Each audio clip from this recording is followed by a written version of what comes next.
Good morning. आज हम product trainings ले रहे हैं। सबसे पहले हम लोग कपड़े के बारे में डिस्कस करेंगे। कपड़े के बारे में जो कपड़ा होता है वो बेसिकली धागे से बनता है। एज वी ऑल नो, कपड़े को जो धागा होता है उसके अंदर क्या क्या चीज़ें कंपोनेंट्स हो सकते हैं, उस चीज़ को हम डिस्कस करने वाले हैं। This is the PPT. ये हमने आपको शेयर भी किए करेंगे आप लोगों के साथ। बाकी इसके अंदर जो फर्स्ट होता है, जो फोरमोस्ट होता है, जो हमारा मेन है, that is cotton fabrics. You could see this cotton fabrics. यहाँ आपको नजर आ रहा होगा कॉटन फैब्रिक्स का।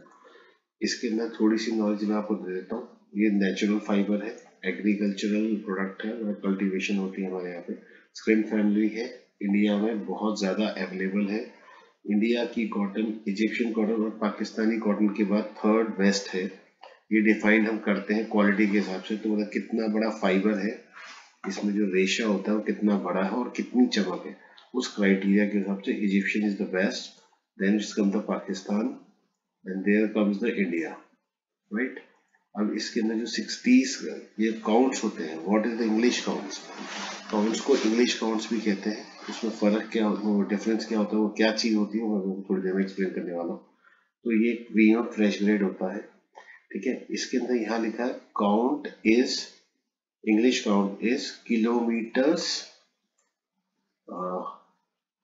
per kg of yarn. You are able to see this,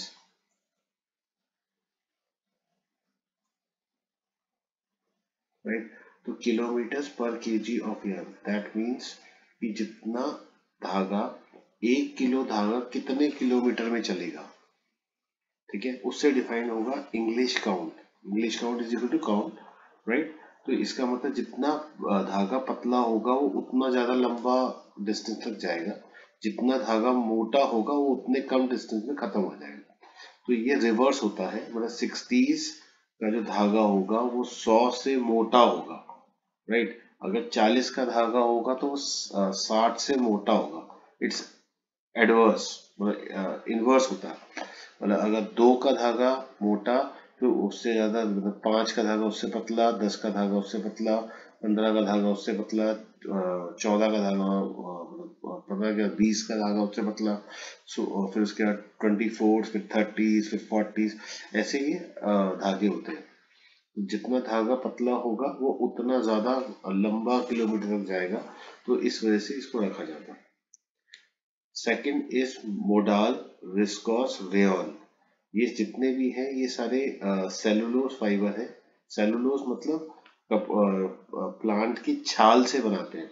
जैसे पेपर बनता है वैसे उसको गला देते हैं, एक पल्प टाइप क्रिएट हो जाता है, फिर उससे एक धागा बनाया जाता है। It is, hence it is made mad made fibre. Skin friendly होता है क्योंकि होता बेसिकली नेचुरल रॉ मटेरियल से, तो स्किन फ्रेंडली होता है, सॉफ्ट होता है। बट इसके अंदर एक प्रॉब्लम होती है, वीक होता है अगेंस्ट वाटर। पानी में जाने के बाद ये बिल्कुल पेपर की तरह होता है, बिल्कुल फट जाता है। और ये जनरली कॉटन से हैवी फील होता नहीं है। सिर्फ कॉटन को, अगर कॉटन अगर 100 ग्राम का फैब्रिक आप इधर रख रहे हो और 100 ग्राम का अगर आप मोडाल और विस्कोस दूसरे हाथ में रखोगे, तो यू विल फाइंड कि विस्कोस, रेयन, मोडाल थोड़ा हैवी नजर आएगा। इसके अंदर शाइन होती है और ग्लॉसी होता है। अगेन किलोमीटर्स पर केजी ऑफ यार्न से डिफाइन होता है, मतलब जितना हायर काउंट होगा वो उतना ही पतला और महीन धागा होगा। इसके बाद थर्ड आता है पॉलिएस्टर फैब्रिक। इसमें बहुत ज्यादा स्ट्रेंथ होती है, क्रूड ऑयल से यह बनता है, इसीलिए सिंथेटिक कहलाता है, ठीक है। It's a manmade, completely manmade fibre, ठीक है। ये शाइनी होता है, ग्लॉसी होता है, सॉफ्ट होता है, ड्यूरेबल होता है, लॉन्ग लास्टिंग होता है। इसके अंदर एक पिलिंग इश्यूज होते हैं, जिसे कहते हैं गोलियां जो बन जाती हैं कपड़ों में, वो होता है पिलिंग इशू, ठीक है, जो रेशा होता है। ये यहाँ पे इंडिया में रिलायंस इंडस्ट्रीज डोमिनेट करती है। जितना भी सिंथेटिक यार्न होगा वो डेनियर में काउंट होता है। डेनियर इज, जितना डेनियर ज्यादा होगा उतना मोटा धागा होगा। जनरली 75 डेनियर से लेकर 1000 डेनियर तक यूजुअली चलता है, राइट।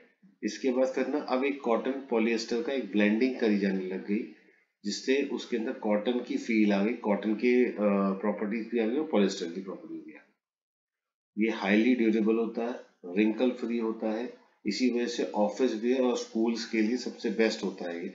इसमें शाइनी होता है, ग्लॉसी फाइबर होता है, ये सॉफ्ट है, इसकी मेंटेनेंस बहुत कम होती है, पिलिंग इश्यूज होते हैं, पर एक प्रोसेस होता है सिंजिंग, जिसमें कपड़े को आग के ऊपर से बहुत स्पीड से ले जाया जाता है, जिसकी वजह से उसके जो रेशियो होते हैं वो आपस में चिपक जाते हैं और गोलियां नहीं बनती। जनरली इसके अंदर ब्लेंड जो होते हैं 65% पॉलिएस्टर, 35% कॉटन, 50% कॉटन, 50% पॉलिएस्टर, और सीवीसी होता है एक, इसमें 35% पॉलिएस्टर और 65% कॉटन, जिसमें कॉटन ज्यादा हो जाएगा उसको सीवीसी बोलते हैं। अगेन ये किलोमीटर उसके अंदर होता है, हायर काउंट स्लिम होते हैं। इसके अलावा तीसरा एक और आ गया है पॉली विस्कोस फैब्रिक।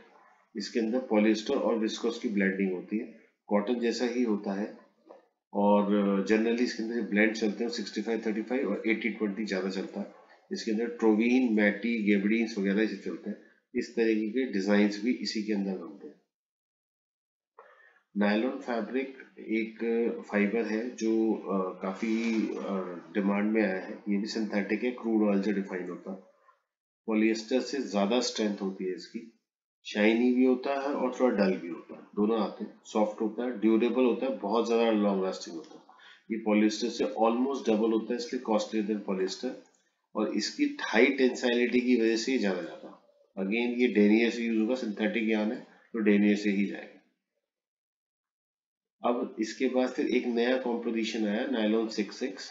इसके अंदर थोड़ी केमिकल कॉम्पोजिशन चेंज होती है, ये नायलॉन से भी ज्यादा स्ट्रॉन्ग होता है, पैराशूट और बैग्स में ज्यादा यूज होता है, ठीक है, और ये डेनियर में ही काउंट होता है। इसके बाद एक नायलॉन कॉर्डोरा और एक एडवांस हुआ है, जिसकी और ज्यादा हाई टेंसाइलिटी थी, टेंसाइल मतलब फटने की और खिंचने की जो ताकत है वो, ठीक है, बहुत स्ट्रॉन्ग फाइबर होता है, तो इस वजह से हाई टेंसाइल होता है, फटता नहीं है आराम से, और हाई टेंसाइल होता है ताकि खिंचता भी नहीं है आराम से, मतलब स्ट्रॉन्ग फैब्रिक है। ये जनरली जहाँ पे एब्रेशन होता है, जैसे मोटर बाइक जैकेट्स वगैरह वाले होते हैं, जहाँ पे रगड़ होती है वहां पे बहुत अमेजिंग काम करता है, जो भी रगड़ होती है उससे कपड़ा फटता नहीं है, तो लोगों को चोट भी नहीं लगती, इससे प्रोटेक्शन वेयर गारमेंट, ठीक है, और ये डेनियर में यूज होता है। फिर इसके बाद एक आ गया मोडा एक्रेलिक फाइबर, जिसको प्रोटेक्स भी बोलते हैं। ये इनहेरेंट एफआर होता है, इनहेरेंट एफआर मतलब IFR मतलब इनहेरेंट एफआर, मतलब इसमें कपड़े फायर प्रूफ और फायर रिटार्डेंसी में थोड़ा डिफरेंस होता है। फायर प्रूफिंग वो होती है जिसमें आग लगती ही नहीं, प्रैक्टिकली ऐसा कुछ भी नहीं है, सिर्फ टेम्परेचर का फर्क होता है। और इनहेरेंट एफआर मतलब फायर रेजिस्टेंट का मतलब ये हुआ है कि अगर आपने इसमें आग लगाई है तो वो फायर थोड़े टाइम में अपने आप ही बुझ जाएगी, उसको बुझाने के स्पेशल कोई एफर्ट्स नहीं करने पड़ते, that is called fire retardant. इसमें लो टेंसाइल होता है, ठीक है, क्योंकि ये मतलब एक्रेलिक है, आप देख पा रहे होंगे इसके अंदर एक्रेलिक वर्ड यूज हो रहा है, तो ये मतलब थोड़ा सा कमजोर होता है, फायर रिटार्डेंट गारमेंट्स में यूज होता है, इम्पोर्टेड फाइबर है, और इसको जिस कंपनी ने बनाया था उन्होंने उसका नाम प्रोटेक्स रखा था। अभी कुछ लोग इसको प्रोटेक्स यूज बोलते हैं और कुछ लोग नहीं बोलते। अगेन ये डेनियल में यूज होता है क्योंकि सिंथेटिक यान है। अब इससे बेटर एक यान और इनहेरेंट एफआर में आ गया, उसको कहते हैं अरामाइड, राइट। अरामाइड जो होता है वो हाई टेंसाइल फैब्रिक है, ठीक है, फायर रिटार्डेंट गारमेंट्स बनते हैं इसके, इम्पोर्टेड है। इसको डू पॉन्ट USA ने बनाया था, तो उन्होंने अपना ब्रांड नेम दिया नोमेक्स। इसका जो कॉम्पोजिशन होता है वो होता है 9352, आप देख पा रहे हैं यहाँ पे 9352, 93% हो गया इसमें मेटा अरामाइड, ये मेटा अरामाइड हो गया, ये फायर प्रूफिंग फाइबर है। इसके अलावा 5% इसके अंदर स्ट्रेंथ के लिए यूज किया जाता है केवलार, जिसे पैरारामाइड टेक्निकल वर्ड्स बोले जाते हैं। Kevlar is bullet proofing fabric, इससे 5% वो स्ट्रेंथ के लिए दे दिया, और ये 2% जो है ये एक एंटी स्टैटिक फाइबर है, जैसे चिंगारियां जो निकलती है ना, कभी आप देखोगे रात के अंधेरे में तो फैब्रिक के ऊपर से कुछ चिंगारियां निकल रही होती है रगड़ से, उस चिंगारी को अगर आप किसी पेट्रोलियम में जहाँ पे गैस ज्यादा होगी वहां पे अगर स्पार्क करेगा तो वहां पे ब्लास्ट हो सकता है, तो उसको कंट्रोल करने के लिए 2% एंटी स्टैटिक फाइबर डाला जाता है। और इसके जो सेकंड ऑल्टरनेटिव्स अब जो आ गए हैं वो है ताइजी जापान। केमिकल कॉम्पोजिशन सारे सेम होते हैं, सिर्फ ओनली इशू इज कि कंपनी का डिफरेंस है, ये डूपॉन्ट का है नोमेक्स, और ये ताइजिन जापान एक अलग प्रोडक्ट है, लेकिन दोनों केमिकल कॉम्पोजिशन से दोनों सेम होते हैं। अब इसके अंदर ये तो फायर रिटार्डेंसी के तो टेस्ट होते हैं, ये भी क्लियर हो जाते हैं, इसके अंदर एंटी स्टैटिक भी मिल जाता है, और भी कई टेस्ट हैं, वो हम आपको नेक्स्ट वीडियो में क्लियर